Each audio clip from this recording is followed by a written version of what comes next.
کچھ اور بیسک فارمولوں کو سمجھنے کی کوشش کرتے ہیں. ہمارے پاس ایک فارمولا یوز ہوتا ہے لیفٹ کے نام سے.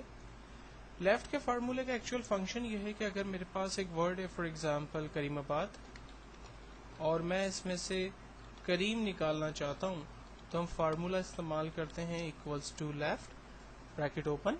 کہتا ہے ٹیکسٹ کو رینج میں لے لیں, ہم نے ٹیکسٹ کو رینج میں دیا. کہتا ہے کوما لگائیے, ہم نے کوما لگایا. کہتا ہے نمبر آف کیریکٹرز بتائیے آپ کو لیفٹ سے کتنے چاہیے. تو میں نے کہا مجھے نمبر آف کیریکٹرز لیفٹ سے 5 چاہیے کیونکہ کریم آباد میں 5 لیٹرز جو ہے وہ کریم کے یوز ہو رہے ہیں. تو میں نے 5 لکھ کر انٹر کیا, آپ دیکھیں اس نے کریم مجھے نکال کے دے دیا. اسی طرح سے ایک فارمولا یوز ہوتا ہے رائٹ کے نام سے. رائٹ کا فارمولا بھی ہم لوگ کریم آباد کے اوپر اپلائی کر کے دیکھتے ہیں. لائک مجھے رائٹ سے جو ہے وہ آباد چاہیے تو ہم فارمولا استعمال کرتے ہیں equals to right bracket open, text کو رینج میں دیا, کوما, رائٹ سے مجھے 4 کیریکٹرز چاہیے کیونکہ آباد کے 4 کیریکٹرز ہیں, انٹر کیا, اس نے ہمیں آباد نکال کے دے دیا. اگر میں ایک ٹیکسٹ فار ایگزامپل مڈ میں سے نکالنا چاہتا ہوں, میرے پاس سینٹینس ہے for example he is a good boy اور مجھے اس کے بیچ میں سے گڈ نکالنا ہے تو فارمولا ہے equals to mid bracket open. کہتا ہے ٹیکسٹ کو رینج میں دیں, ہم نے ٹیکسٹ کو رینج میں دیا, دین کوما. اب کہتا ہے اسٹارٹ نمبر بتائیے کہ آپ نے گڈ کو جو پک کرنا ہے اس کی پوزیشن کیا ہے. تو ہم لوگ بیسیکلی کاؤنٹ کریں گے گڈ تک, جی تک, اور اس میں اسپیسیز کو بھی گنیں گے. تو HE 2 space 3 IS 5 space 6 A 7 space 8 اور جی کی جو پوزیشن ہے وہ 9 بنتی ہے. تو میں نے لکھا 9 کوما. کہتا ہے نمبر آف کیریکٹرز بتائیے آپ کو کتنے چاہیے.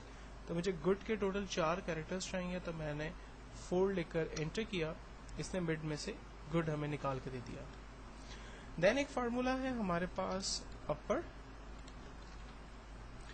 اسمال ٹیکسٹ کو کیپٹل میں کنورٹ کرتا ہے. فار ایگزامپل میرے پاس یہی ایک سینٹینس ہے ہی از اے گڈ بوائے اور میں چاہ رہا ہوں یہ اس کا آؤٹ پٹ میرے پاس کیپٹل میں آ جائے. تو فارمولا ہم یوز کرتے ہیں equals to upper bracket open. کہتا ہے ٹیکسٹ کو رینج میں دیں, میں نے ٹیکسٹ کو رینج میں دیا, انٹر کیا, آنسر آ گیا. پراپر کے ساتھ ایک اور فارمولا ہے ہمارے پاس لوور. کوئی بھی ٹیکسٹ جو آپ کیپٹل میں لکھتے ہیں اس کا آؤٹ پٹ آپ کو اسمال میں دے گا.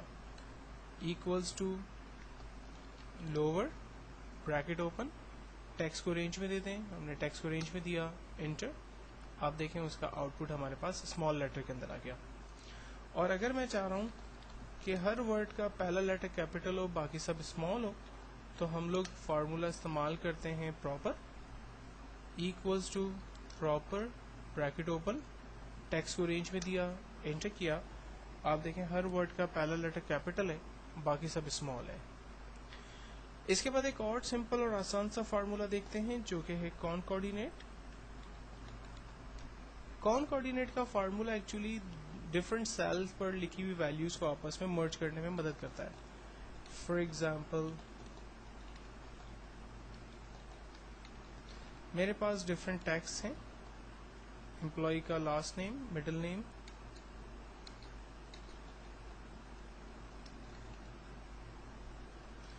اب میں چاہ رہا ہوں کہ ان ناموں کو آپس میں مرج کر دوں. تو ہم فارمولا لگاتے ہیں ایکولس ٹو کانکارڈینیٹ بریکٹ اوپن. کہتا ہے ٹیکسٹ 1 کو رینج میں دیں, ہم نے ٹیکسٹ 1 کو رینج میں دیا, کوما, دین ٹیکسٹ 2 کو دیں, دین کوما, ٹیکسٹ 3 کو دیں. اب جب میں ان ٹیکسٹ کو رینج میں لکھ کر انٹر کروں گا تو ریزلٹ تو میرے پاس جنریٹ ہوگا, لیکن پرابلم ایک چھوٹا سا یہ آ رہا ہے کہ چونکہ ورڈز کے درمیان کوئی اسپیسز نہیں تھے اس لیے جب فائنل ریزلٹ جنریٹ ہوا تو آپ دیکھیں اس میں بھی کوئی اسپیسز نہیں ہے. تو اگر آپ چاہ رہے ہیں کہ ڈفرنٹ سیل پر رکھی ہوئی ویلیو کو وہ آپس میں ملا کر یعنی کانکارڈینیٹ کر کے ریزلٹ جنریٹ کرے تو اس کے بٹوین اسپیسز بھی ہو تاکہ نام پڑھنے میں آسانی ہو اور جو پراپر طریقہ ہے انگلش کا وہ بھی اس کے اوپر اپلائی ہو. تو اس کے لیے ہم لوگ کانکارڈینیٹ کو ایک اور خاص طریقے سے یوز کریں گے. فارمولا بیسکلی یہی ہوگا لیکن ہمیں تھوڑی سی اس میں امینڈمنٹ کرنی ہوگی. کانکارڈینیٹ بریکٹ اوپن, ٹیکسٹ 1 کو رینج میں لیا, دین کوما. اب چونکہ ہمیں اسپیس کو بیچ میں ایڈ کرنا ہے تو اس لیے میں انورٹڈ کوما اوپن کروں گا,